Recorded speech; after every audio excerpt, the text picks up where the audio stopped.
Hello again, this is Alvaro from Sony Professional Solutions Europe. This time I'd like to show you the brand new PXW-Z150 that we have just announced. I have a prototype here with me, and I'd like to provide you just a brief intro to this camcorder. Maybe you are familiar with this body. You have operated an NX5, an EX1, EX1R, PXW-Z150. So it's nothing really big news about the camcorder on the outside. The main brain of the camera is a 1-inch sensor with the Exmor RS technology. That means that the surface on each pixel is much bigger, so it can collect much more light and it's much more sensitive. Also, that sensor is very fast, so the readout from the sensor is done in a very short time. That provides two main advantages. First of them is that we can output the signal very fast between one frame and the next frame. If that time is smaller, when we are doing a pan, the jelly effect, the typical jelly effect due to the rolling shutter effect, will be minor. Also, the second advantage, typical advantage, is that the camera can do a slow motion. It's not as big or as powerful as in an FS5, for instance, or even an FS7, but we can reach up to 120 frames per second if we are shooting in full HD resolution. So that is provided by the sensor. The readout, as I was telling you, is very fast. The bigger you have the sensor, the shorter the zoom ratio can be. So, for instance, if you have been working with a 1/3 lens, probably you have seen that the zoom ratio is very big. In this case, as the sensor is much bigger, the zoom ratio optically is just 12 times.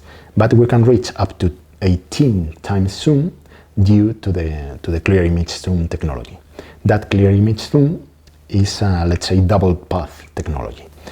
One of them is the typical digital zoom, in which it's just interpolation in the signal. But the smart part of that processing technology is one in which we compare many parts of the signal, and we can establish a comparison between that and a library that we have developed. And for instance, we can say, okay, you are doing a pan with your camera, you are zooming in, you are shooting some, let's say, flower or a tree.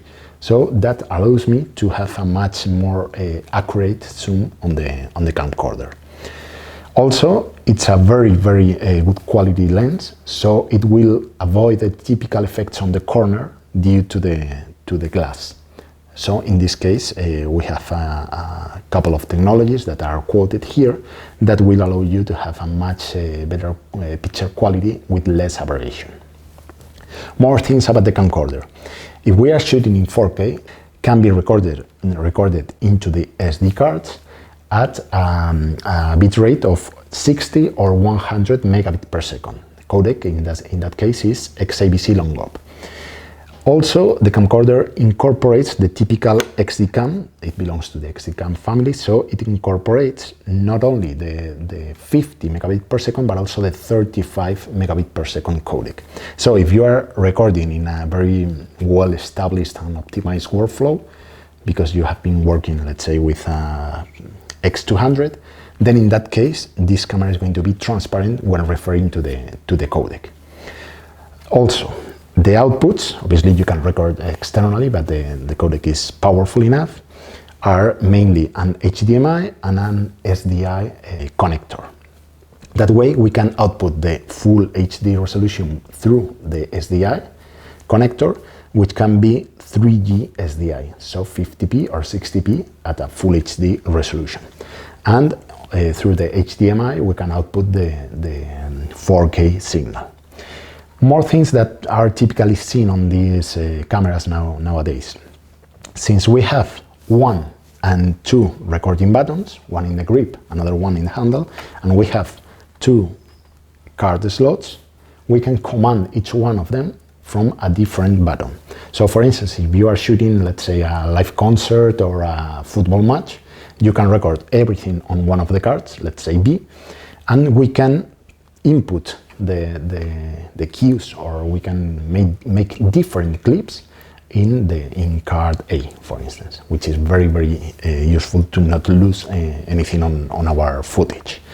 Also, we have a Wi-Fi connection, as in many other cameras, and also the NFC technology. NFC technology avoids me to input the whole SSID and the password. We can simply touch with our smartphone, in this case, which has NFC. We can touch the camcorder and then we can command the camcorder. If you don't have that technology on your device, then you can simply configure the camcorder in Wi-Fi mode. It will show you the SSID and the password, and I can input that on my device, and then I can directly operate the camcorder. Another technology that has been incorporated here is the Mishoe that you can see in the upper part, that allows me to have one device without cables in the middle. As you can see, it's in the top front of the camera, so if I would have some cable here, it would be not comfortable for me to operate the lens. In that case, for instance, I can use a receiver through the SMAD-P3 accessory, and in that case, the audio channel is directly ingested into the camcorder and goes to the codec with no external cable.